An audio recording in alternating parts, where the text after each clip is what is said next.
संत रामपाल जी महाराज एक ऐसे महान संत जिन्होंने अपनी सतभक्ति, तत्व ज्ञान, करुणा और सेवा के बल पर समाज में नई मिसाल कायम की है। संत रामपाल जी महाराज की अगुवाई में उनके सभी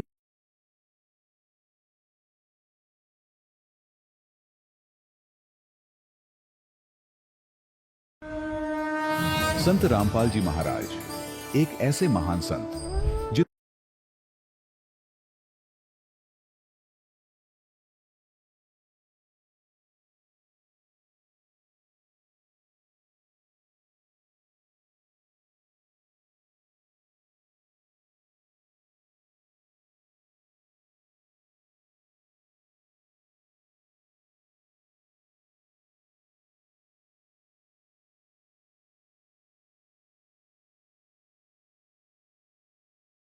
जिन्होंने अपनी सतभक्ति,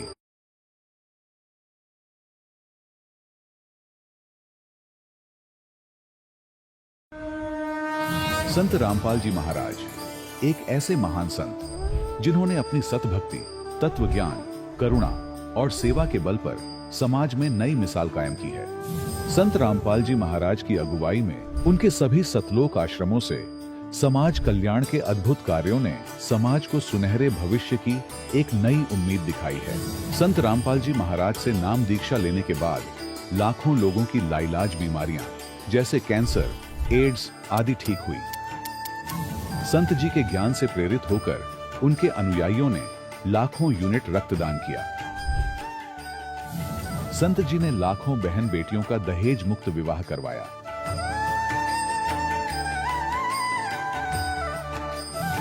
संत जी ने लाखों लोगों का नशा छुड़वाया, करोड़ों उजड़े परिवार बसे।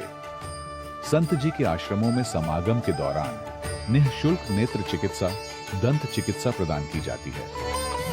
संत रामपाल जी महाराज द्वारा समय समय पर पर्यावरण संरक्षण के उद्देश्य से बड़े स्तर पर वृक्षारोपण किया जाता है। संत जी ने जरूरतमंदों को तत्काल राहत पहुंचाने के लिए एम्बुलेंस सेवा शुरू की। संत जी अपने अनुयायियों को देहदान के लिए प्रेरित करते हैं, जिससे मानवता की सेवा और चिकित्सा क्षेत्र में सुधार हो सके। संत रामपाल जी महाराज के सभी आश्रमों में हर रोज निःशुल्क भंडारा आयोजित किया जाता है, जहां हर वर्ग, हर जाति और हर धर्म के लोग एक साथ बैठकर भोजन करते हैं।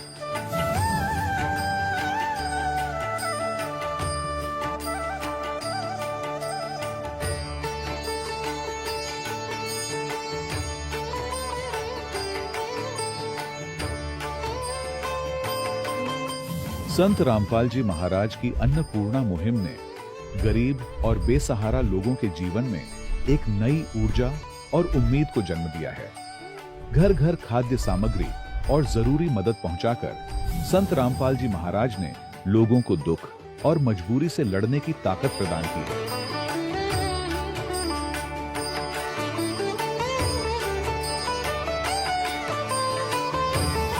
संत रामपाल जी महाराज द्वारा गरीब लोगों के लिए घर बनवाने का अद्भुत कार्य एक ऐसी मिसाल कायम कर रहा है जो सदियों सदियों संत जी की उदारता और दया भावना के तौर पर जाना जाएगा।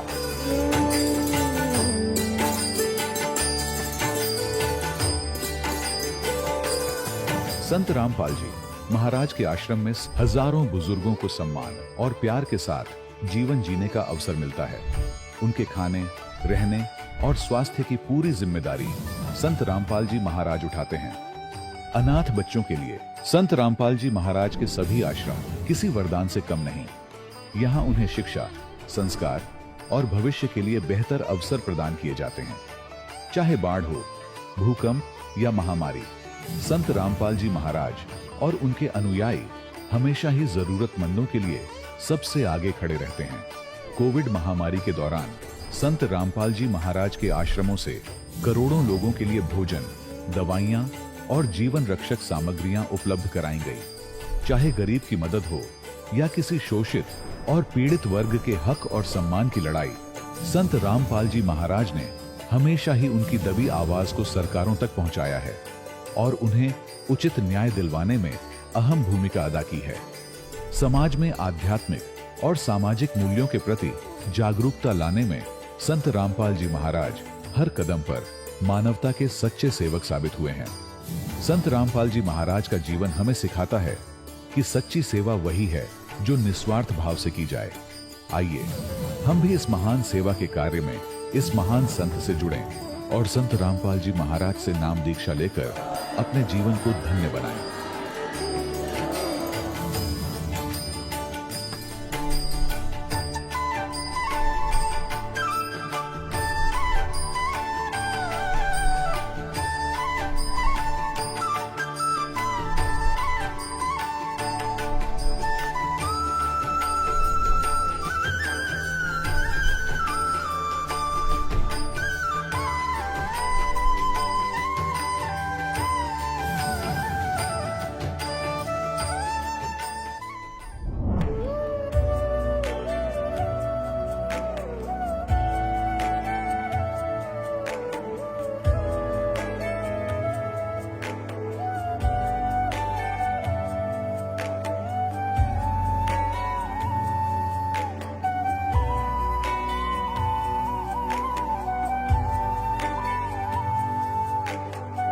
पूर्ण परमात्मा पाप कर्म दंड को भी काट सकता है।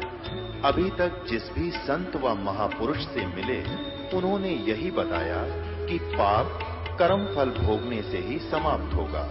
वो प्रभु कौन है जो पाप कर्म को काट देता है, वो काल के बंधन से छुड़वा देता है। उसका क्या नाम है, पूजा की विधि क्या है? कृपया अवश्य सुनिए जगत गुरु तत्वदर्शी संत रामपाल जी महाराज के अमृत वचन। सत साहिब दर्शकों, मनुष्य जीवन भर शांति और सुख की तलाश में परंपरागत भक्ति साधनाओं को अपनाता है, लेकिन जब अपेक्षित सुख और मानसिक चयन नहीं मिलता तो वह धीरे धीरे मानसिक तनाव और नशे की लत का शिकार हो जाता है। दर्शकों, ऐसी ही कहानी थी पंजाब के रहने वाले भूपेंद्र सिंह जी की। भूपेंद्र सिंह जी ने बचपन से ही हिंदू धर्म में प्रचलित सभी प्रकार की भक्ति साधनाएं अपनाई, लेकिन इसके बावजूद भी इन्हें परेशानियों और बीमारियों ने घेर रखा था। जब हिंदू धर्म में की जाने वाली पारंपरिक साधनाओं को करने से भूपेंद्र सिंह जी को कोई ठोस राहत नहीं मिली तो इन्होंने राधा स्वामी पंथ का भी दरवाजा खटखटाया, लेकिन अफसोस वहां से भी इन्हें केवल निराशा ही हाथ लगी। लेकिन दर्शकों, आज भूपेंद्र सिंह जी का कहना है कि जब से मैंने संत रामपाल जी महाराज से नाम दीक्षा ली है, तब से मेरे जीवन की दिशा और दशा दोनों ही बदल गई हैं। अब मुझे वास्तव में यह ज्ञान हुआ है कि इस संसार में सच्चे सतगुरु केवल संत रामपाल जी महाराज हैं। दर्शकों, आखिर लाखों लोग अलग अलग पंथों और मार्गों को छोड़कर संत रामपाल जी महाराज की शरण क्यों ग्रहण कर रहे हैं? आखिर इसके पीछे की सच्चाई क्या है? आइए सुनते हैं भूपेंद्र सिंह जी की कहानी, उन्हीं की जुबानी। नमस्कार सर। सत साहिब। सर, क्या नाम है आपका? मेरा नाम भूपेंद्र सिंह है। भूपेंद्र जी, कहाँ से आए हो? मेरा काम अटारी है जी, जिला मोगा, पंजाब से। सर, संत रामपाल जी महाराज की शरण में आने से पहले आप क्या भक्ति साधना करते थे? सर, मैं राधा स्वामी मत के एक संत थे, महेंद्र सिंह जी शेरगिल उनका नाम था। अमृतसर के वो संत से थे। शेरों वाले गेट के नज़दीक उनका घर है। जो आँखों का डॉक्टर है दलजीत सिंह, बिल्कुल उनके बगल में उनका घर है अभी भी। उससे हमने नाम दीक्षा ली थी और 25-26 साल वो रखी हमने। सर, पहले जो साधनाएं आप करते थे उनको करने से आपको क्या लाभ मिला? सर, उससे लाभ कोई नहीं मिला। भक्ति की भी बहुत, 3.5 घंटे एक ही दफ़ा बैठ करके भक्ति की, लाभ नहीं कोई मिला। बजाय लाभ के सगों काम रुकते ही थे। उसके बाद 12-13 साल बाद तो मैं शराब भी शुरू कर दी पीनी, और नशे भी तमाम, तम्बाकू, शराब और पोस्त सब शुरू हो गया। सर, फिर आप संत रामपाल जी महाराज की शरण में कैसे आए? रामपाल जी महाराज सतगुरु जी की शरण में मेरा भाई है गुरदेव सिंह। वो इधर मोगे से उसको पता चला कि संत हैं, वो मेरे को लेकर के गया और वहाँ मैं उसके साथ 3 दफ़ा गया। और इसलिए वापस आ जाता था कि मेरे से ये नशा छूटेगा नहीं। एक छोड़ दूं, शराब छोड़ दूं, तम्बाकू नहीं छूटेगा, तम्बाकू छोड़ दिया, पोस्त चूरा ये नहीं छूटेगा, इतने नशे कहाँ छूटेंगे। मैं इसलिए आ जाता था वापस। 3 दफ़ा मैं वापस आया। एक दफ़ा हम गए वहाँ, 3 दिन का सत्संग था वहाँ, और 3 दिन सत्संग सुना। उस दिन लास्ट सत्संग था। उस दिन हमने अगले दिन सुबह हमने अपनी ट्रेन पकड़नी थी, वापस आ जाना था। तो मेरे मन में ये आया कि सतगुरु रामपाल जी महाराज ये भी ऐसे ही संत हैं जैसे हम के पंजाब के संत जो हमको मिलते हैं, ऐसे ही ये हैं, और इतनी दूर आना भी क्या लेने हैं, ऐसे ही ये हैं जैसे दूसरे संत हैं। ये मन में मेरे विचार बना। लेकिन जब सत्संग समाप्त हुआ तो ऐसी लीला सतगुरु रामपाल जी परमात्मा ने मेरे साथ की। संत रामपाल जी जब सत्संग के बाद जाते हैं तो वो ऊपर बांह घुमा करके जाते हैं कि हम सत्संग के बाद चले हैं। जब ऐसे किया तो पूरा शरीर उनका ट्यूब की तरह जग पड़ा, और आश्रम के अंदर भी पूरा चिट्टा चानन हो गया। आश्रम की छत भी, 4 दीवारी, पूरी संगत पर भी सारा चानन हो गया। और मेरे को ये एहसास हो गया, करवा दिया मालिक ने कि तू कहता है कि ये भी तो आम ही दूसरे संतों जैसा ही होगा। उसको देखकर हम की आंखों में आंसू आ गए कि ये मालिक तो यहाँ है। फिर अगले दिन सुबह हमने नाम उपदेश लिया। सर पहले आप बहुत ज़्यादा शराब पीते थे, बहुत ज़्यादा व्यसन करते थे। सर संत रामपाल जी महाराज से नाम दीक्षा लेने के बाद आपको क्या लाभ मिला? सर जब सतगुरु रामपाल जी महाराज से हमने नाम लिया तो वो सिर पर हाथ रख के आशीर्वाद देते हैं। जब उन्होंने हमारे सिर पर हाथ रखा तो नशे तो तमाम उसी टाइम ही गायब हो गए। सर और क्या लाभ मिले? सर लाभ तो बहुत हुए हैं। जैसे हमारा कोई काम नहीं चल रहा था, जो काम करता भी था तो उसमें कोई मेरा रोटी रोजी का जो काम था वो बहुत कम चलता था। तो नाम उपदेश लेने के बाद वो मेरा रोटी रोजी का काम बहुत अच्छी तरह से चलने लगा। हम पूरा सौखे हो गए घर में। हमारा लड़का जो है वो भी उसके बाद लकड़ का काम करने लगा। इस टाइम हम पूरे घर में सुख शांति से हैं और सब ठीक ठाक है। और लाभ तो सबसे बड़ा तो ये हुआ कि इतनी शांति और कहीं भी नहीं मिली जितनी शांति ये नाम लेने के बाद मिली है। और ये लाभ सबसे बड़ा होगा कि हम सतलोक भी जाएंगे, ये भी हमको पक्का मालूम है। सर जैसे कि पहले आप बहुत सारा नशा करते थे, बहुत ज़्यादा शराब पीते थे। सर संत रामपाल जी महाराज से नाम दीक्षा लेने के बाद आपका नशा छूट गया, तो क्या सर संत रामपाल जी महाराज नशा छुड़वाने के लिए कोई जड़ी बूटी देते हैं? सर हाँ, नशा छोड़ना बिल्कुल ही बहुत मुश्किल है। हमको हमारे घर वालों ने 2 दफ़ा हॉस्पिटल में दाखिल भी करवाया और ग्लूकोज के साथ उन्होंने बहुत सी दवाइयाँ भी दी, लेकिन फिर भी नहीं छूटा। अस्पताल से आने के बाद ही हम फिर चालू हो जाते थे।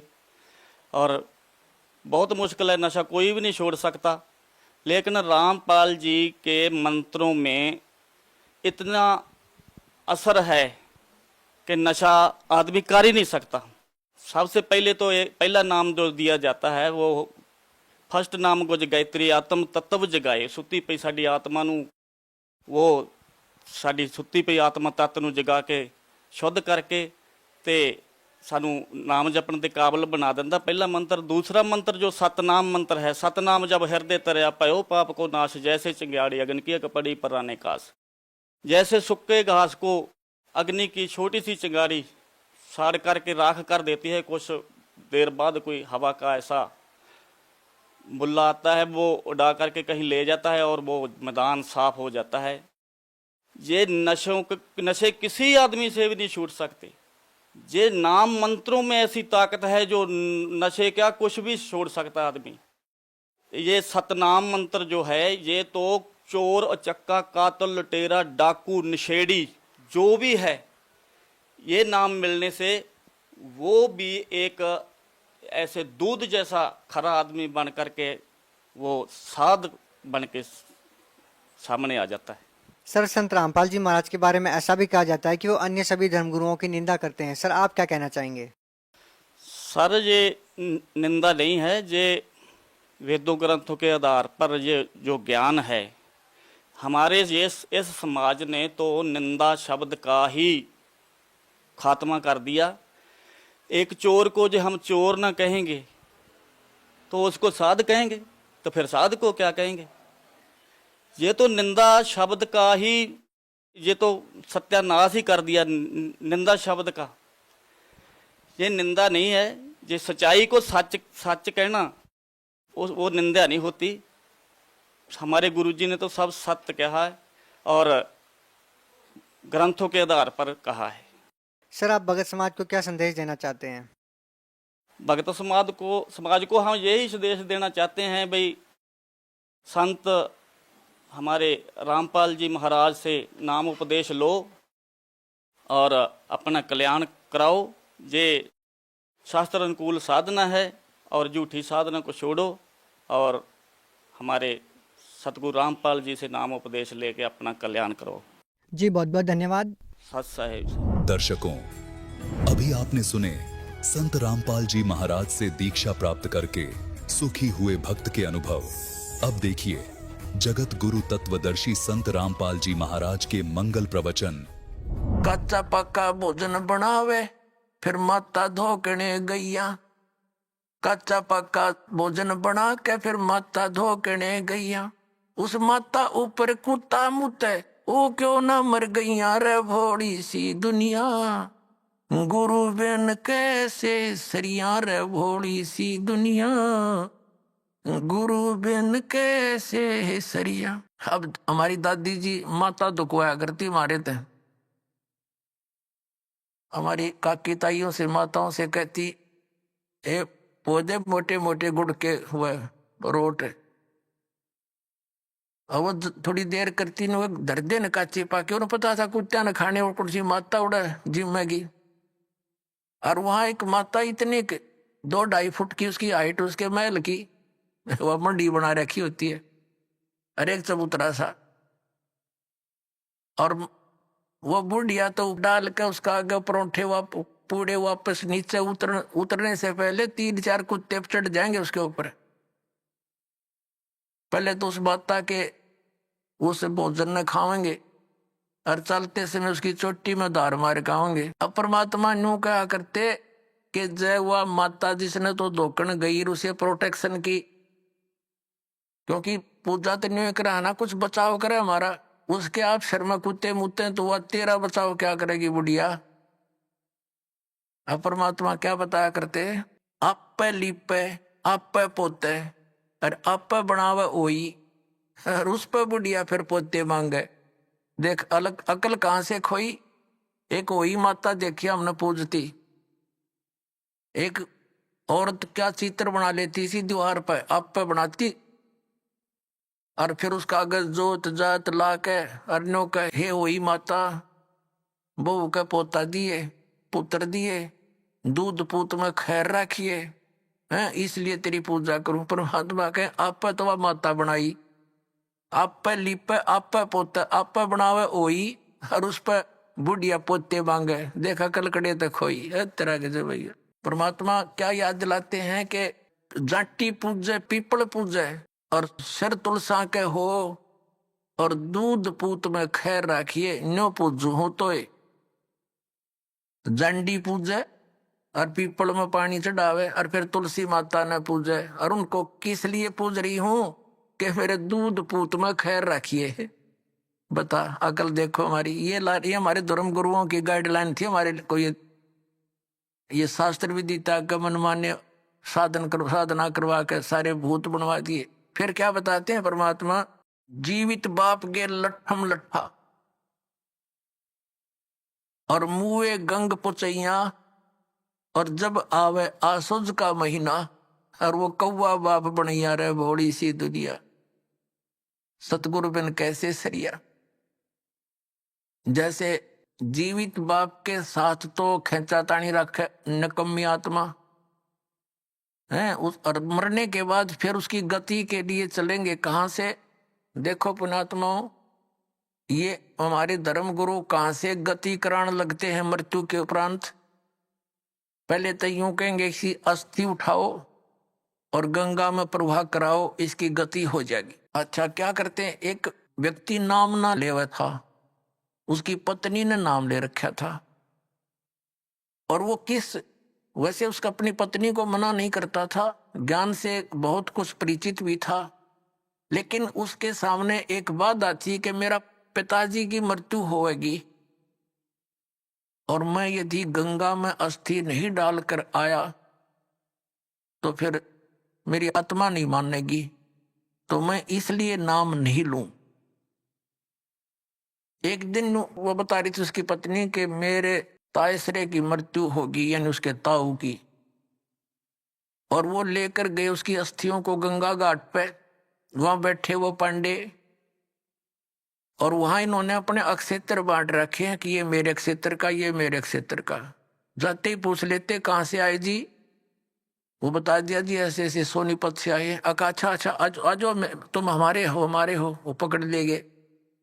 तो वहां जाकर उसने देखा, खोल कर पिछला सारा इतिहास बता देते हैं।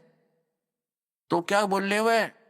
नो बोले, यजमान इब कद बहुत जन्माए रे तेरा गजब भयो। अब उन्होंने कह रही थी कि वो बतावा था उसका पति कि मेरा माथा ठनक्या कि दुश्मन तो इनो बाट देखा, हम रोज मरा। इनो क्या इब कद बहुत जन्माए गति कराण। तो वो कहने लगा, उसके बाद मेरा वहां से मन हट गया कि वो तो हमारी सारा दिन जो है ना ये कुशोण मनावे है, अपने आत्माओं गति करवा दी कि गंगा में अस्थि डलवा दी, होगी गति। फिर कह 13वीं करो।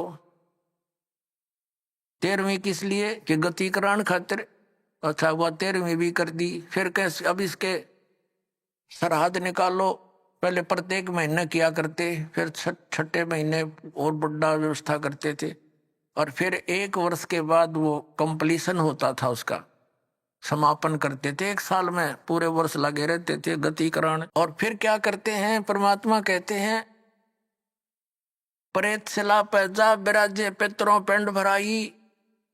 फिर पिंड भरवा दो, पितरों की मुक्ति हो जाएगी। परमात्मा क्या कहते हैं? जीवित बाप के लट्ठम लट्ठा हर मुए गंग पुचैया, और जब आया आसोज का महीना कौआ बाप बनैया रे बोली सी दुनिया।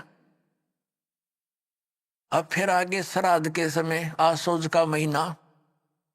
तो जिस तिथि को कोई घर का सदस्य मृत्यु को प्राप्त होता है तो हमारे धर्म गुरु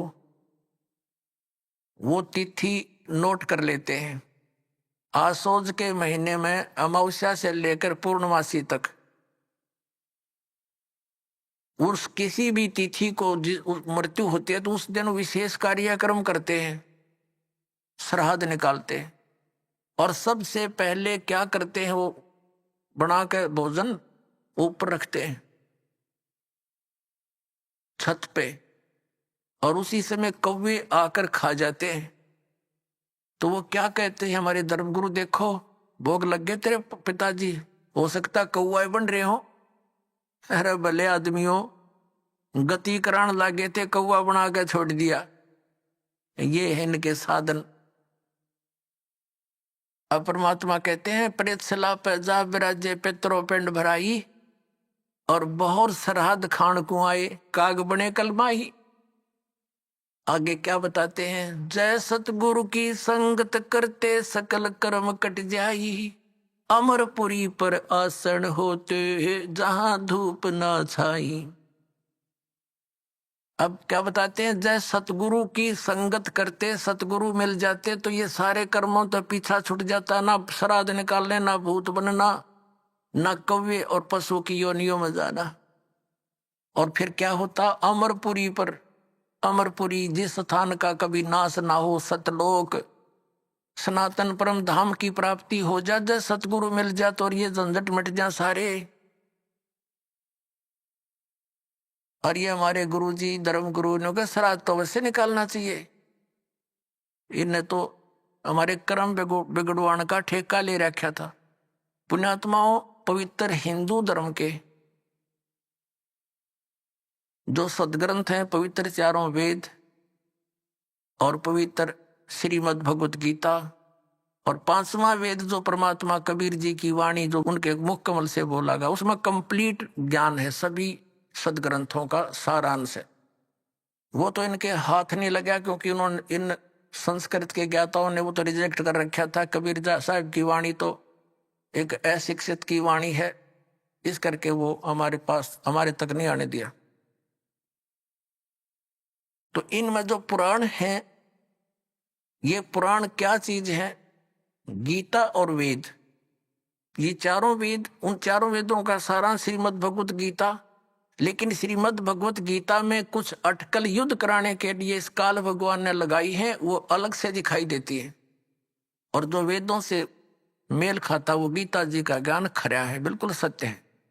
तो हमने, क्योंकि वो वेद ज्ञान गॉड गिवन है, परमात्मा का दिया हुआ है, तो हमने परमात्मा के आदेश का पालन करना है। और पुराण क्या है? ये ब्रह्मा जी द्वारा दिया गया ज्ञान, ब्रह्मा जी से सुना, फिर कुछ अन्य ऋषियों ने किसी और से सुना हुआ ज्ञान, वो सब खिचड़ी बना के पुराण बना दी। अब वेदों में इन श्राद्ध आदि कर्म कांड का निषेध है, और गीता जी में निषेध 9वें अध्याय के 25वें श्लोक में स्पष्ट किया है। भूत पूजने वाले भूत बनेंगे, ये देखिएगा। श्रीमद् भगवत गीता, गीता प्रेस गोरखपुर से प्रकाशित है, जयदयाल गोविंद का इसके अनुवादक है। ये है अध्याय नंबर 9, श्रीमद् भगवत गीता, श्लोक नंबर 25। देवताओं को पूजने वाले देवताओं को प्राप्त होंगे, पितरों को पूजने वाले पितरों को प्राप्त होते हैं, और भूतों को पूजने वाले भूतों को प्राप्त होते हैं, और मेरा पूजन करने वाले मुझको ही प्राप्त होते हैं। अब ये श्राद्ध कितना आगे फिर अब आपको दिखाते हैं झलक पुराणों में क्या लिखा है। एक मार्कंडेय पुराण है, एक रुचि नाम के ब्राह्मण थे, ऋषि, और उसने वेदों को समझा पढ़ा। ये ज्ञानी आत्मा थे कि मनुष्य जीवन केवल मोक्ष प्राप्ति के लिए प्राप्त होता है, इसलिए उसने ना तो विवाह कराया, ब्रह्मचारी पद पर रहते हुए 40 वर्ष की उम्र होगी थी, और अपना जंगल में वन में रहता था, कोई मकान झोंपड़ी भी नहीं डाल रखी थी, ये सोच करके मोक्ष प्राप्ति करानी है और ना क्या संग्रह करना है, 2 दिन का जीवन है। अब वो वेदों अनुसार साधना कर रहा था, रुचि ऋषि, और उसके जो पिताजी, दादाजी, परदादाजी, चौथा दादाजी वो मर चुके थे, वह भूत बन रहे थे, और वह भी ऋषि थे, ब्राह्मण थे, उनने भी ये कर्म कांड करे और करवाए थे, तो भूता बनेंगे वह। तो वो चारों दिखाई दिए और कहा, बेटा तूने विवाह क्यों नहीं करवाया? विवाह करवा के तुम हमारा श्राद्ध करता है और हमारी गति हो जाती। अब रुचि कहने लगा कि पितामहो, वेद में तो ये मना कर रखा है, ये श्राद्ध श्रुद्ध निकालना, ये कर्म कांड करना, ये तो मूर्खों का मार्ग है। और वो पितर भी कहते हैं, बेटा है तो ऐसा ही, इसमें कोई संदेह नहीं, मिथ्या नहीं है, सच्चाई है। लेकिन हमारा क्या होगा? एक तुम बाढ़ में जाओ, थारा क्या होगा? आप मरे, अरे पुत्र ने और मरवाने के लिए तैयार करे। या देखो मार्कंडेय पुराण, ये गीता प्रेस गोरखपुर से प्रकाशित है।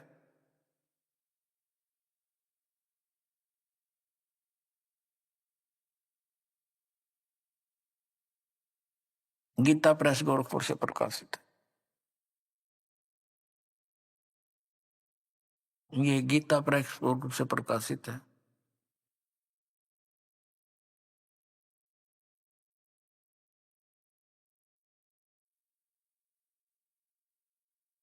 ये 242 पृष्ठ पे संक्षिप्त मार्कंडेय पुराण, रोच्य मुनि की उत्पत्ति कथा। मार्कंडेय जी कहते हैं कि ब्राह्मण, पूर्व काल की बात है। प्रजापति रुचि ममता और अहंकार से रहित इस पृथ्वी पर विचरते थे। उन्हें किसी से भय नहीं था। वे बहुत कम सोते थे। उन्होंने न तो अग्नि की स्थापना की थी, न अपने लिए घर ही बना रखा था। वे एक बार भोजन करते और बिना आश्रम के ही रहते थे। उन्हें सब प्रकार की आसक्तियों से रहित एवं मुनिवर्ती में रहते देख उनके पितरों ने उनसे कहा, ये देखिए, ये चारों आगे भूत बन रहे, ये देखो, ये रुचि ऋषि है, ये इनके पहले बने हुए वो पंडित जी सारे भूत पूज का भूत बन गए। अब ये दिख गए इसने सारे इकट्ठे। पितर बोले, बेटा, विवाह स्वर्ग और अपवर्ग का हेतु होने के कारण एक पुण्यमय कार्य है। ये तो इन पितरों के वचन हैं, ये तो पितरों के वचन है जो अपनी सलाह दे रहे। अब देखना, उसे तुमने क्यों नहीं किया? ग्रस्त पुरुष समस्त देवताओं, पितरों, ऋषियों और अतिथियों की पूजा करके पुण्यमय लोकों को प्राप्त करता है। वह सभा के उच्चारण से देवताओं को, शब्द से पितरों को तथा अन्नदान, बलि, वैष्णदेव आदि से भूत आदि प्राणियों एवं अतिथियों को उनका भाग समर्पित करता है। बेटा, हम ऐसा मानते हैं कि गृहस्थ आश्रम को स्वीकार न करने पर तुम्हें इस जीवन में कलेश पर कलेश उठाना पड़ेगा तथा मृत्यु के बाद और दूसरे जन्म में भी कलेश ही भोगना पड़ेगा। रुचि ने कहा, पितरगण, परिग्रह मात्र ही अत्यंत दुख एवं पाप का कारण होता है तथा उससे मनुष्य की अधोगति होती है। यही सोचकर मैंने पहले क्षत्रिय संग्रह नहीं किया। अब यहां देखो, पितर बोले, बेटा, जितेंद्रिय होकर आत्मा का प्रक्षालन करना उचित है, किंतु तुम जिस मार्ग पर चल रहे हो वह मोक्ष मार्ग है।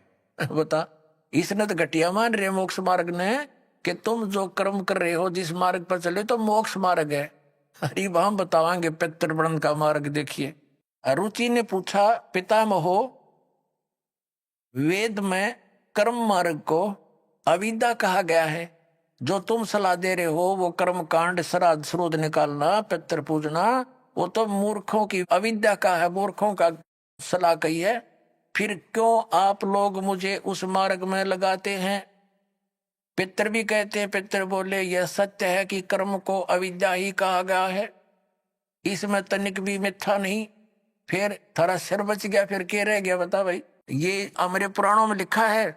अब इस बात को पितर भी मानते हैं कि आप जो साधना करें तो मोक्ष मार्ग है, और आप फिर उसको सलाह दे रहे हैं भूत पूज, श्राद्ध निकाल, ब्याह करवा, और यो नरक मार्ग है।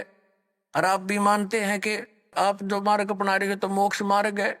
और रुचि कहता है वेद के अंदर तो इसको अविद्या, मूर्खों की साधना बताइए, जो पितर भूत पूजना, श्राद्ध निकालना, और पितर स्वीकार भी कर रहे हैं, कहा ऐसा ही है, इसमें कोई मिथ्या नहीं। फिर ये बकवाद गट रखी, अगर मुगरुम ऐसा कर लो, पितर ऐसा कर देते हैं, पितर पुत्र दे देते हैं, टट्टू दे देते हैं, आप भूखे मरे। बताओ, मूर्ख बना रखा।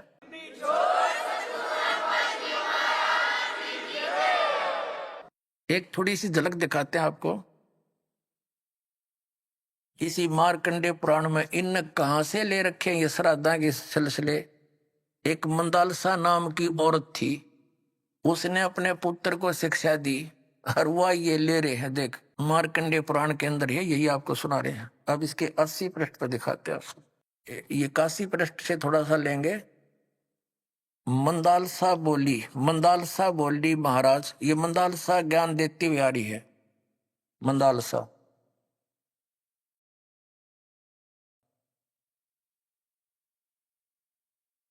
ये 82 पृष्ठ पे संक्षिप्त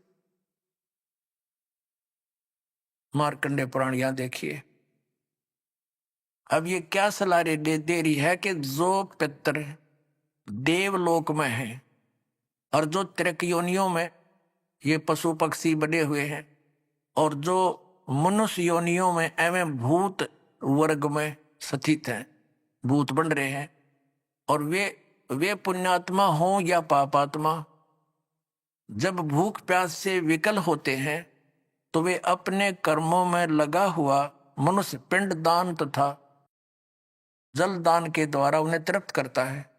इसी तरह वह देवताओं और अतिथियों को भी संतुष्ट करता है, रखता है। देवता, मनुष्य, पितर, भूत, प्रेत, गुहक, पक्षी, कृमि और कीट आदि भी मनुष्यों से ही जीविका चलाते हैं।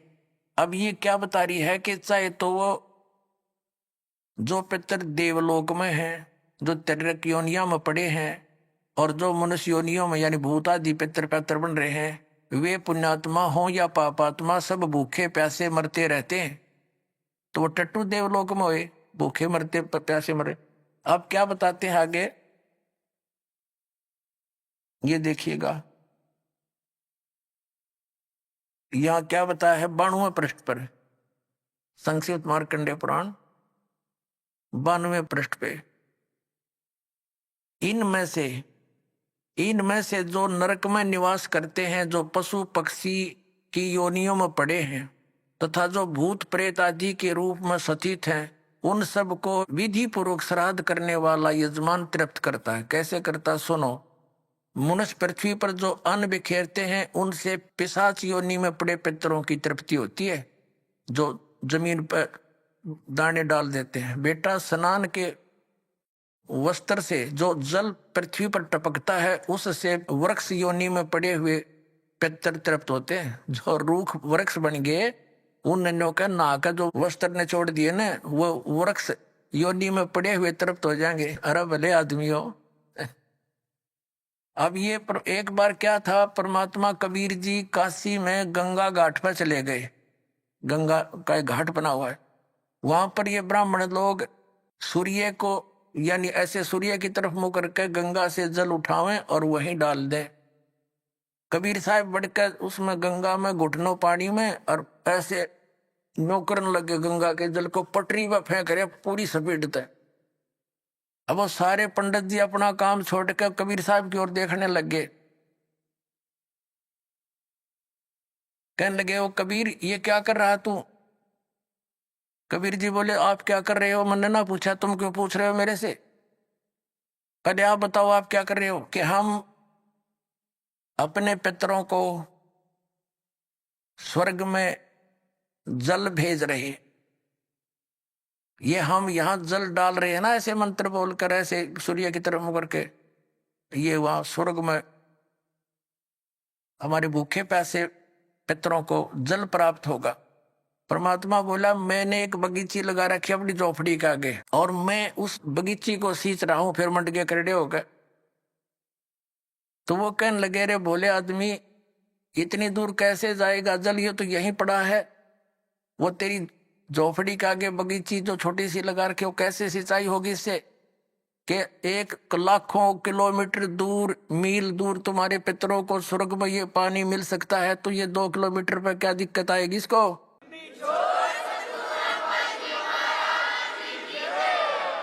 तो उनकी चौंध टूट गई। पंडित जिया ने फिर अपना गलती स्वीकार की, मालिक की शरण ग्रहण करी। अपने आत्माओं, वही यहां ये सिस्टम है। देखो आगे फिर मार्कंडेय पुराण हम पढ़ रहे हैं 92 पृष्ठ पे, 92 पे। उससे वृक्ष योनि में पड़े हुए पितर तृप्त होते हैं। अच्छा, वृक्ष तो है इतना बड़ा और पानी निचोड़ा कपड़े का उड़ा गंगा के किनारे, बताओ वृक्ष कैसे तृप्त होगा? उसमें तो बाल्टी भर गिरनी पड़ेगी। तो किसी मूर्ख बना रखे हैं देखो। और नहाने पर अपने शरीर से जो जल के कण इस पृथ्वी पर गिरते हैं, उनसे उन पितरों की तृप्ति होती है जो देव भाव को प्राप्त हो रहे हैं। देखो इनकी अकल। कहते हैं नहाने के बाद जो छींटे छाटे पृथ्वी पर पड़ते हैं ना, वो जो देवता बन गए उन पितरों की तृप्ति होती है। वो टट्टू देवता बन गए जब इससे पानी तो छकेंगे उड़ा हुआ। अकल बना मार रखी मारी। देखो देखो, नहाने पर अपने शरीर से जल के कण इस पृथ्वी पर गिरते हैं ना, उनसे उन पितरों की तृप्ति होती है जो देव भाव को प्राप्त हुए हैं, जो देवता बन रहे हैं। और पिंडों के उठाने से वो पिंड भरवाते हैं, अन्न के कण पृथ्वी पर गिरते हैं ना, उनसे पशु पक्षी योनियों में पड़े हुए पितरों की तृप्ति होती है। बता वो पशु योनि में कितना भैंस बन के खड़ी होगी, उनकी वह माई या दादी ताई काकी है, और उड़ा वह कण गिरे पृथ्वी पर कीता है, वह भैंस तो उड़े एक टोकरा ना भूस खावा डेली, एक कण ते क्यों कर छिकेगी वह है तेरा कैसे भाई। देखिए से मूर्ख बना रखा। कुल में बालक श्राद्ध कर्म योग्य होकर संस्कार से वंचित रह गए, यानी बचपन में मर गए, श्राद्ध करे नहीं, तो वे बिखरे हुए अन्न और समार्जन के जल को ग्रहण करते हैं। ब्राह्मण लोग भोजन करने के बाद हाथ मुंह धोते हैं और चरणों का प्रक्षालन करते हैं, तो उस जल से भी अनन्य पितरों की तृप्ति होती है। बेटा, उत्तम विधि से श्राद्ध करने वाले पुरुषों के अन्य पितर यदि दूसरी योनियों में चले गए हों तो भी श्राद्ध से उन्हें बड़ी तृप्ति होती है। अनन्य उपार्जित धन से जो श्राद्ध किया जाता है उससे चंडाल आदि योनि में पड़े पितर तृप्त होते हैं। अब जो भूत प्रेत पितर कितने वृक्ष बन गए, कोई भैंस बना खड़ा है, कितने कोई काटड़ा बन रहा है, इन्हों के वो भी तृप्त होंगे। वो थोड़े छक्के दो दड़ी खाओ एक जब पेट भरे। एक बार आदरणीय गरीबदास साहिब जी गांव छुडानी में हुए, जिनको परमात्मा मिले थे और सचखंड ले जाकर वापस छोड़ा था, उन्होंने फिर ये ज्ञान दिया। एक उनका शिष्य था किसान, और वो गरीबदास साहिब जी के पास बहुत समय बैठता था, प्रतिदिन सत्संग सुनता था, दिन में विचार सुनते रहते थे, बैठ जाते थे। तो वो एक दिन नहीं आया। गरीबदास जी ने पूछा, भाई कल क्यों नहीं आया? अगले दिन जब वो पहुंचा, उसने बताया कि महाराज जी कल मेरी माँ का श्राद्ध था और हमारे गुरुजी वो पंडित जी आए थे, उन्होंने श्राद्ध श्रुत निकाला, उसमें सारा दिन बिजी रहा मैं। कहा अच्छा भाई। फिर कहने लगा जी कल भी नहीं आन पाऊंगा मैं। गरीबदास जी ने पूछा कल क्या बात है? कि कल मेरे पिताजी का श्राद्ध है। कहा अच्छा। परमात्मा पहले भी बहुत समझाते थे गरीबदास साहब जी, लेकिन हमारी बुद्धि इतना काम नहीं करती, हम संसार के व्यवहार को घड़ा में तो देते हैं। तो गरीबदास जी ने कहा भी एक काम करना बेटा, जब तेरे पिता का श्राद्ध निकाल ले तुम्हारे वो ब्राह्मण जी, उसके बाद 2 व्यक्तियों का खाना ले आना यहाँ पर। अब उस व्यक्ति ने सोचा गुरुजी अपने लिए मंगाते होंगे। जब उनके गुरुजी ने सारा काम कर लिया, तैयारी उसने सब लगा दिया, भोग भाग कौवे कावे छका दिए, तो बाद में बचे हुए 2 मनुष्यों का खाना लेकर के वो गरीबदास जी के मकान में आ गया। गरीबदास जी भी गृहस्थी थे, बाल बच्चेदार थे, किसान थे, लेकिन परमात्मा से परिचित हो चुके थे, तत्व ज्ञान से परिचित थे। उनका खेत था, उस भगत का ही खेत था, उसमें एक जोड़ी थी, छोटा सा तालाब जिसको लेट बोले। और उस लड़के को जब वो लड़का वो व्यक्ति लेकर आ गया 2 मनुष्यों का भोजन, गरीबदास जी कहने लगे आजा मेरे पीछे पीछे। अब उस व्यक्ति ने सोचा खेतों में कोई साधु संत आए होंगे, इनसे मिलने आते रहते हैं।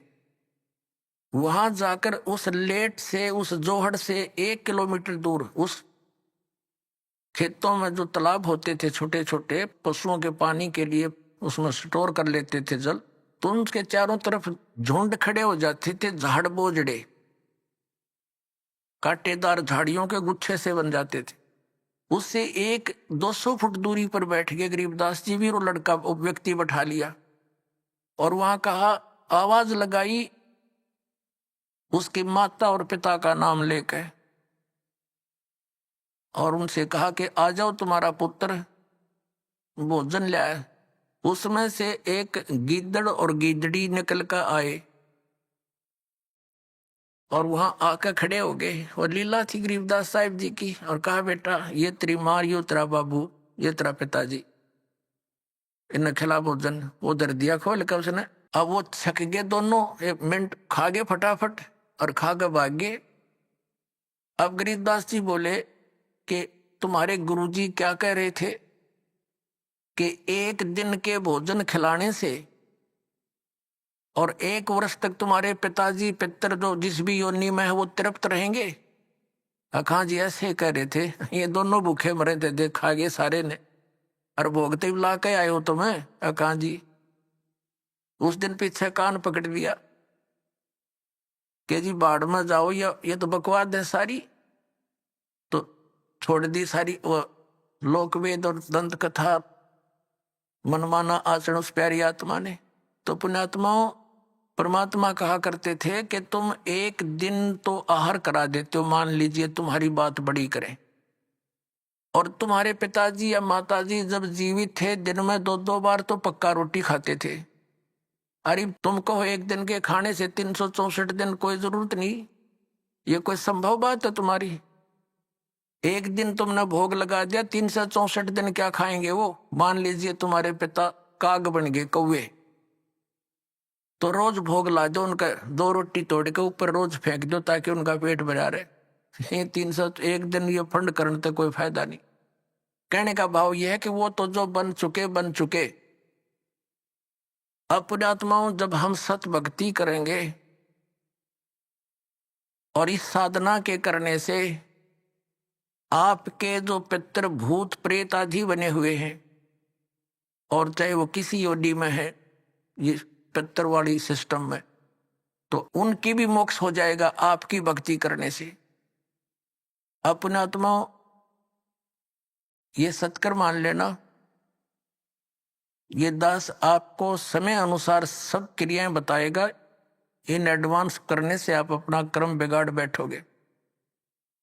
आप अपनी भक्ति करते रहो, और समय आने पर ये सब आपके पितृ वगैरह भी इस साधना से ही इनकी मुक्ति हो जाएगी। अब क्या होता है, जैसे इन्हीं पुराणों में लिखा है कि 1000 ब्राह्मण भोजन कर रहे हों, जैसे इन्होंने पितरों की और भूतों की श्राद्ध की वो विधि बता रखी है कि पितरों के लिए भोजन कराओ, ब्राह्मणों को तो ऑड नंबर में हो, जैसे 1, 3, 5, 7 ऐसे हो, और बाकी इवन नंबर में हो, ऐसी संख्या में जमाने चाहिए। और विष्णु पुराण में लिखा है कि 1000 ब्राह्मण जिमते हो, भोजन कर रहे हो, और उनके सामने एक योगी माने भगत, सच्चा भगत, सत्साधक, सत साधना करने वाला, परम अक्षर परमात्मा का जो साधक है वो वास्तव में भगत योगी होता है। योगी का अर्थ ये नहीं ये पेट का पानी हला के दिखा दे और आसन उसन कर रहा हो ना, ये योगी नहीं, ये तो एक प्राकृतिक चिकित्सक कह सकते हैं, वो योगी है। योगी का अर्थ होता है भक्त, परमात्मा से मिलने की जो कोशिश कर रहा है वो योगी है, भक्त यानी सच्चा साधक। ये देखिएगा श्री विष्णु पुराण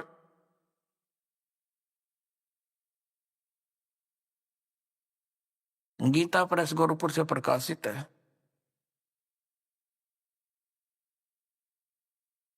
इसके अनुवादक हैं मुनीलाल गुप्त। ये गीता प्रेस गोरखपुर से प्रकाशित है।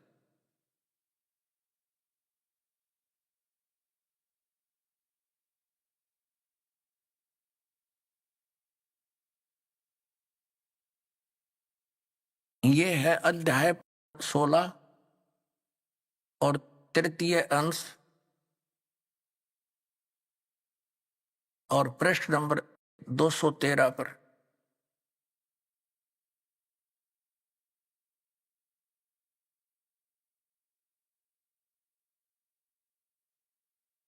यहां पर लिखा है, हे राजन, श्राद्ध करने वाले पुरुष से विश्व देवगण, पितृगण, मातामह और कुटुंबी जन सभी संतुष्ट रहते हैं। हे भूपाल, पितृगण का आधार चंद्रमा है और चंद्रमा का आधार योग है, भक्ति, और इसलिए श्राद्ध में योगी जन को नियुक्त करना अति उत्तम है, यानी सत साधक को। हे राजन, यदि श्राद्ध भोजी एक सहस यानी 1000 ब्राह्मणों के सम्मुख एक योगी भी हो तो वह यजमान के सहित उन सब का उद्धार कर देता है, यानी ब्राह्मणा का भी और उनका यजमान का भी सबका उद्धार कर देता है। पितरों की तो बात छोड़े। अब पुण्यात्माओं, यहाँ पर आप सब योगी हैं, और जो भक्त आपके यहाँ दान करता है वो आपको जमा रहा है। तो आपके पितरों का तो वही उद्धार हो जाएगा, ये सत्कर मान लियो। ये इतना गजब का मार्ग है जो हमारे प्राणों, जो सत्य है वो तो इन्होंने ग्रहण की नहीं, इन्होंने असत्य ग्रहण कर लिया। अपने आत्माओं, जैसे आपने रुचि ऋषि की कथा में देख लिया मार्कंडेय पुराण में कि वेद में इसको अविद्या कहा है, इन कर्म कांड को। और पितर भी मानते हैं क्योंकि वह भी ब्राह्मण थे, ऋषि थे। अरे वो नो कहे हमारी दुर्गति हो जाएगी, जय तू श्राद्ध निकालेगा। अब जैसे एक श्रद्धालु कहता है कि जैसे हमारे पिताजी दिखाई दे जा और वो कहें बेटा श्राद्ध निकाल दे, तो हम क्यों नहीं निकालेंगे, निकालना तो पड़ेगा। कोई बात है यार? अपनात्माओं उसका तरीका है। जैसे किसी का बालक और कुएं में गिर गया, उसका वो तो चिल्ला रहा है डूब गया डूब गया, उसका क्या इलाज है? गिल्ले डूब जा, डांक मार दे, छलांग लगा दे, वो भी मरे गिल्ले। उसकी विधि है उसको भी बचाने की। पहले रस्सी बांध एक ऊपर मजबूत सी, उसको नीचे डालो, उसको पकड़ कर जा, उसने भी काट के लिया। तो ये पितर दिखाई दे जा ऐसे कोई है तो उसका गेल नहीं डूबे, उस श्राद्ध न नहीं करे, वो तो कुएं में छलांग लगाने वाली बात होगी, गिल्ले मर गया। उसके लिए ये रस्सा है जो दास आपको देगा। ये सत भक्ति करो, इस तरह ये दान धर्म करो, और उन पितरा का वीर सब कहेगा उद्धार अपने आप होता चलेगा। ये आपने पढ़ भी लिया। अभी आपने सुने संत रामपाल जी महाराज के मंगल प्रवचन। आइए अब सुनते हैं संत रामपाल जी महाराज से नाम दीक्षा लेकर सत भक्ति करके अद्भुत लाभ प्राप्त करने वाले अनुयायी के विचार। दर्शकों, क्या हो जब कोई व्यक्ति अपने धर्म में प्रचलित सभी प्रकार की भक्ति साधनाएं करता हो, लेकिन फिर भी उसके जीवन की परेशानियां खत्म होने का नाम ना ले, और ऊपर से ब्रेन ट्यूमर जैसी लाइलाज बीमारी उसकी जिंदगी को पूरी तरह से जकड़ ले। दर्शकों, ऐसी ही कहानी थी मध्य प्रदेश की रहने वाली गीता नरवरिया जी की।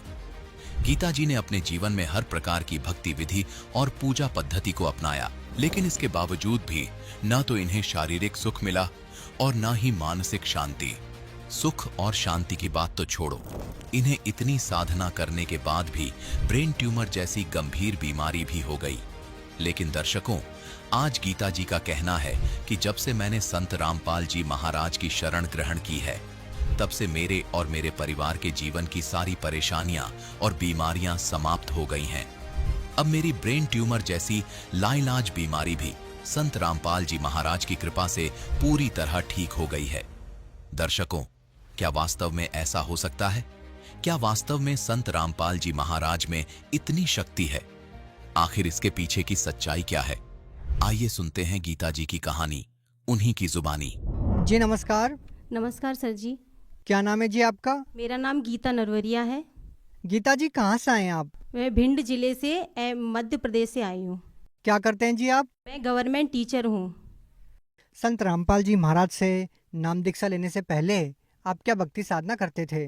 संत रामपाल जी महाराज से नाम दीक्षा लेने से पहले मैं सभी देवी देवताओं की भक्ति करती थी, जैसे व्रत रखना, मंदिरों में जाना, पूजा करना, और जैसे घर में सुबह उठ के मंदिर में सभी देवी देवताओं को स्नान कराना, उनकी आरती उतारना, उनको दीपक लगाना, उनकी जैसे सारे उनको स्नान करना, जो अपने हिंदू एक धर्म में होता है, वो सारी पूजाएं मैं करती थी।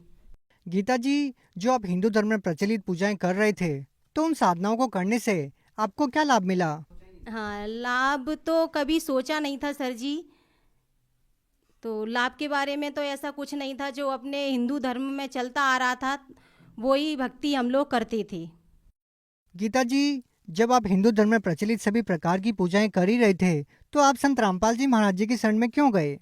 संत रामपाल जी महाराज की शरण में हम ऐसे गए कि हमारे जो जेठ जी हैं, उनकी तबीयत काफ़ी ख़राब थी, उनको ब्रेन ट्यूमर था। तो उस टाइम हमारे जो पति हैं वो दिल्ली में उनका ऑपरेशन करवा रहे थे। तो उसी टाइम हमारे भगत जी के पास संत रामपाल जी महाराज के शिष्य उनके पास आए और एक भक्ति सौदागर को संदेश पुस्तक थी, वो संदेश पुस्तक उन्होंने दी, और उस पुस्तक को पढ़ के हमारे जो पति हैं और हमने दोनों ने पुस्तक पढ़ी और उसको जाके संत रामपाल जी महाराज से मैंने नाम दीक्षा ली। गीता जी, जैसा कि आपने बताया कि आपने भक्ति सौदागर को संदेश पुस्तक पढ़ी और आपने संत रामपाल जी महाराज जी से नाम दीक्षा ली, तो ऐसा आपने उस पुस्तक में क्या पढ़ा कि जिससे प्रभावित होके आपने संत रामपाल जी महाराज जी से नाम दीक्षा ले ली? जी, पहले हम सोचते थे कि इस दुनिया में हम आए हैं, हमारा जन्म भी होता है और मृत्यु होती है, तो ऐसा क्यों, कैसा, कहाँ है वो भगवान जो हमारे ये सारे रोग दूर करेगा। हम मन में सोचते थे, पहले छोटे थे तो मतलब ये इतना हमको ज्ञान नहीं था, ये सारी देवी देवता की भक्ति कर रहे थे तो लाभ थोड़े बहुत होते रहते थे, लेकिन इनसे मन संतुष्ट नहीं था हमारा। तो उस समय हमने संत रामपाल जी महाराज की शरण ग्रहण की और जिससे उनका सत्संग सुना। सत्संग में हमने पाया कि हमारा ये जन्म और मृत्यु का रोग लगा हुआ है, उस रोग से वो संत रामपाल जी महाराज जो नाम दीक्षा देते हैं, उस नाम दीक्षा लेने से हमारे ये जन्म मरण का रोग सदा के लिए नष्ट हो जाता है। और जो पूजा सर जी हम कर रहे थे वो पूजा शास्त्र अनुकूल साधना नहीं थी, और संत रामपाल जी महाराज से नाम दीक्षा लेने के बाद हमको पता पड़ा कि ये पूजा शास्त्र अनुकूल साधना है और हमारा जन्म मरण का जो रोग लगा हुआ है वो रोग हमारा सदा के लिए नष्ट होगा और हम सतलोक जाएंगे। गीता जी, हम आपसे जानना चाहेंगे कि संत रामपाल जी महाराज जी से नाम दीक्षा लेने के बाद आपको क्या लाभ मिला, क्योंकि जो भी संत रामपाल जी महाराज जी से नाम दीक्षा लेता है उनको कोई न कोई लाभ जरूर होते हैं। आपके साथ क्या लाभ हुआ?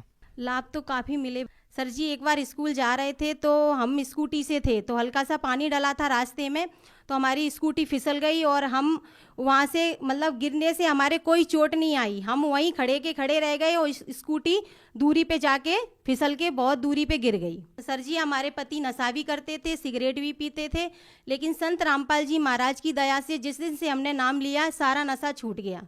सर जी, संत रामपाल जी महाराज जी से नाम दीक्षा लेने के पहले हमारे हस्बैंड जो थे वो उनके पास कोई भी बेरोजगार थे, कोई काम धंधा नहीं था, जिसके कारण उन संत रामपाल जी महाराज से नाम दीक्षा लेने से उन्हें हमें सारे लाभ मिले और अपना खुद का कॉलेज भगवान संत रामपाल जी महाराज ने हमें खुलवा दिया। सर जी, मेरे को लाभ काफ़ी हुए। हमारे जो जेठ जी का ऑपरेशन हुआ था ब्रेन ट्यूमर का, 3री स्टेज पे वो पहुंच गए थे। डॉक्टरों ने मना कर दिया था कि कुछ भी हो सकता है, इनकी याददाश्त भी जा सकती है, एक हाथ में पैरालाइसिस भी मार सकता है, लेकिन संत रामपाल जी महाराज की दया से आज वो बिल्कुल स्वच्छ हैं और उनने भी नाम दीक्षा ले रखी है। सर, एक और लाभ हुआ, हमारे जो पति है ना उनको सुबह 4 बजे कबीर परमेश्वर के रूप में संत रामपाल जी महाराज ने आके साक्षात दर्शन दिए 4 बजे। बोले हमारे जो पति थे उनको विश्वास नहीं हो रहा था, 2 साल हो गए कि बोले नहीं मेरे को विश्वास नहीं हो रहा, कि सभी ग्रंथों में उनने देखा, मिलान किया, संत रामपाल जी महाराज के सत्संग सुने, तब उन्हें जाके कबीर परमेश्वर ने आशीर्वाद दिया। बोला बेटा तेरे को विश्वास नहीं हो रहा कि ये पूर्ण परमेश्वर धरती पे आए हुए हैं संत रामपाल जी महाराज के रूप में, इनसे नाम दीक्षा लो और अपना कल्याण करवाओ। इतने सारे लाभ हमें संत रामपाल जी महाराज की कृपा से हुए भगत जी। गीता जी, आप खुद एक टीचर हैं, आपने बताया कि संत रामपाल जी महाराज से नाम दीक्षा लेने के बाद आपकी आर्थिक स्थिति ठीक हो गई, तो आज का जो पढ़ा लिखा समाज है वो इन बातों में विश्वास नहीं करता कि किसी संत के आशीर्वाद से या मंत्रों के जाप से इस तरह के लाभ का होना, वो विश्वास नहीं करते, तो आप उन लोगों को कैसे विश्वास दिलाएंगे? जो आज का पढ़ा लिखा समाज है वो भौतिक शिक्षा ग्रहण की है, आध्यात्मिक शिक्षा की ओर कभी उनका ध्यान ही नहीं गया, जबकि संत रामपाल जी महाराज हमें आध्यात्मिक की ओर ले जा रहे हैं और हमें शास्त्र अनुकूल साधना बता रहे हैं, जिस साधना से करने से हमारा जन्म और मृत्यु का रोग सदा के लिए खत्म हो जाएगा। जो हमारे जीवन में जो कष्ट आते हैं ना वो भी सारे खत्म हो जाएंगे। हमारे घर में जैसे लड़ाई झगड़ा करना, आए दिन मतलब किसी को सताना, हम पहले झूठ बोलते थे, सताते थे, लेकिन अब ऐसा नहीं है। संत रामपाल जी की जब से हमने दीक्षा ग्रहण की है उस दिन से आज हमें लाभ ही लाभ प्राप्त हुए हैं। आप एक टीचर हैं और एक टीचर होने के नाते आप भगत समाज को क्या संदेश देना चाहते हैं? भगत समाज को सर जी हम यही संदेश देना चाहते हैं कि संत रामपाल जी महाराज आज पृथ्वी पे आए हुए हैं और शास्त्र अनुकूल साधना दे रहे हैं, इसलिए उनका सत्संग सुने, उनको ज्ञान सुने, उनका मिलान करें कि वो शास्त्र में क्या लिखा है और किस आधार से हमें नाम दीक्षा देते हैं, और हमें उनके सारे जो नियम हैं वो समझना चाहिए कि क्या नियम है उनके और कौन सी साधना वो दे रहे हैं। इसलिए अब उनसे नाम दीक्षा लें और अपना कल्याण करवाएं। जो व्यक्ति संत रामपाल जी महाराज जी से नाम दीक्षा लेना चाहते हैं वो नाम दीक्षा कैसे ले सकते हैं? संत रामपाल जी महाराज जी के सत्संग कई टीवी चैनलों पे जो सत्संग आता है उसके नीचे पीली पट्टी चलती है, उस पे नंबर लिखे हुए हैं। आप उन नंबर को कांटेक्ट करिए और नाम दीक्षा ले लीजिए। जी बहुत बहुत धन्यवाद। सत साहिब।